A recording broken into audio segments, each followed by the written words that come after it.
3-point conversion presents Making the Cut. I'm your host, Mr. Controversy, sitting here live reporting on Barbershop in Decatur, Georgia. You know I'm blessed with special talent. I got my man in crime, Big Google. Jew.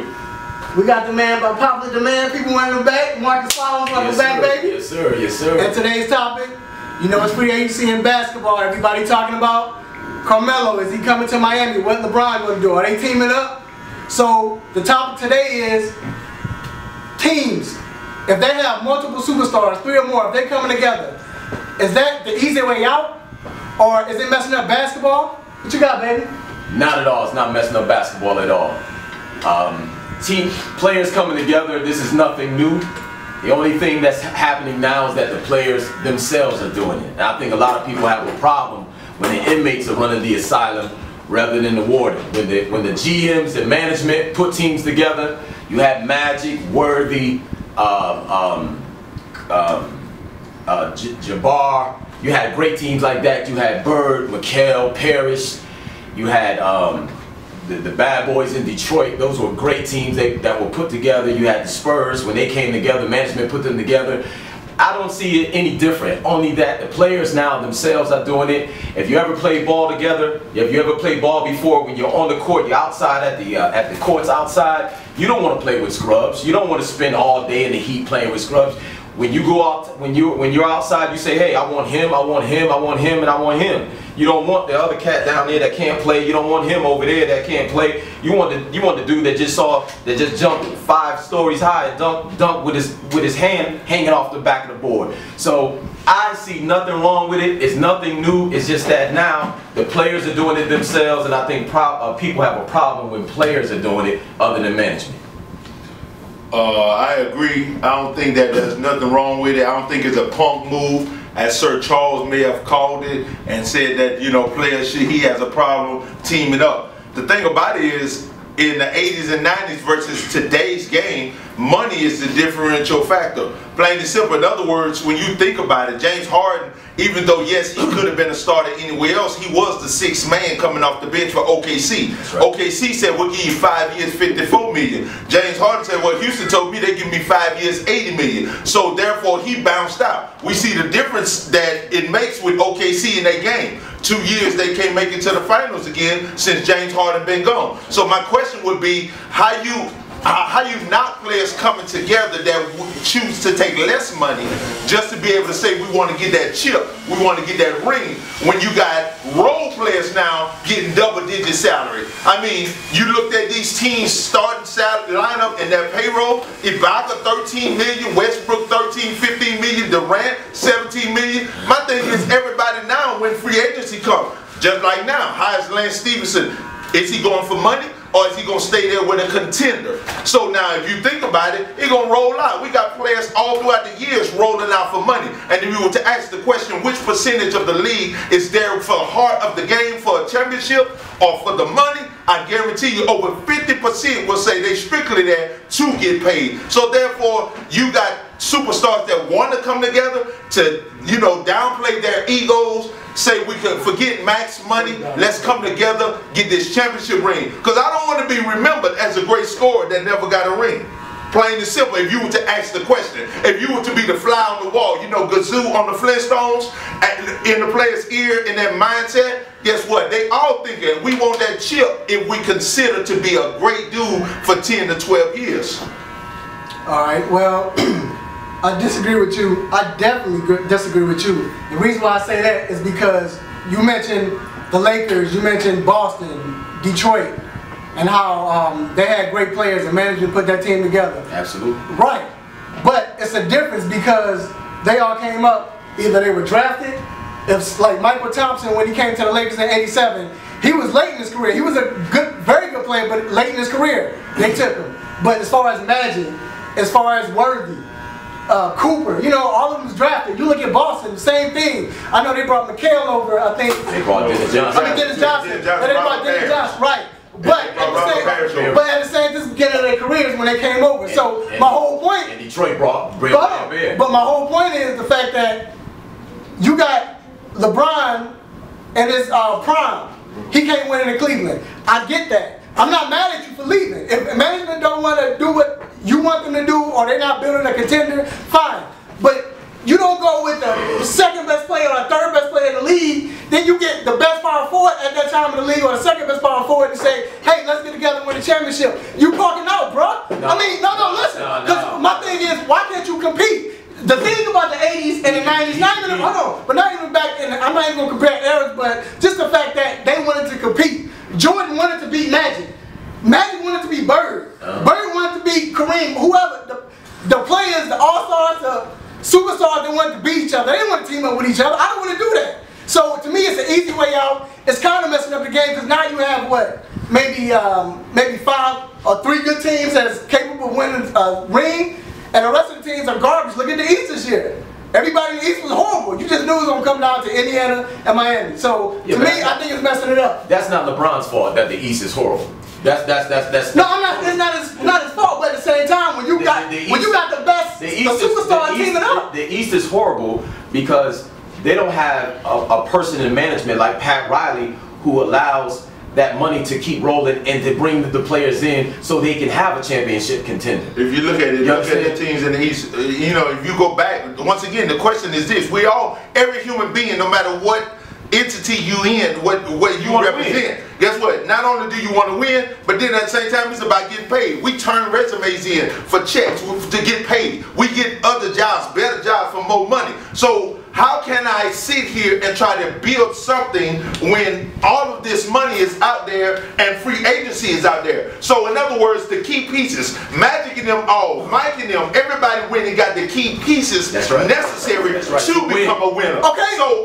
but if you think about it, I will say this: San Antonio Spurs, I give them credit because if you look at their payroll, Parker making 12 million, Duncan making 10. That's it for double-digit salaries. After that, I mean, them jokers that you got one joker on there making 46,000 a thing. I mean 100,000. So the system says this is what we do.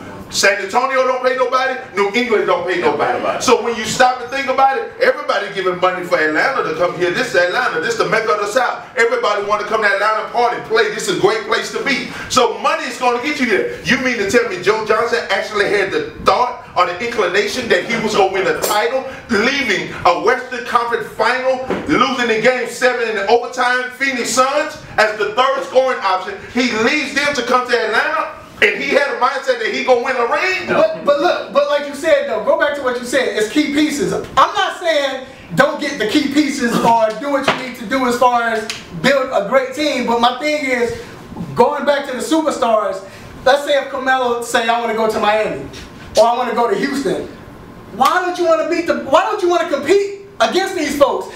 To me, I call it, hold on. I call these people, the players today, it's like LeBron, Carmelo, I don't know about Carmelo, but most of these superstars today, they're from the AAU league. You know, they play on the whistle. They've been playing on the whistle for their whole career. So they don't have the mentality of playing on the black top.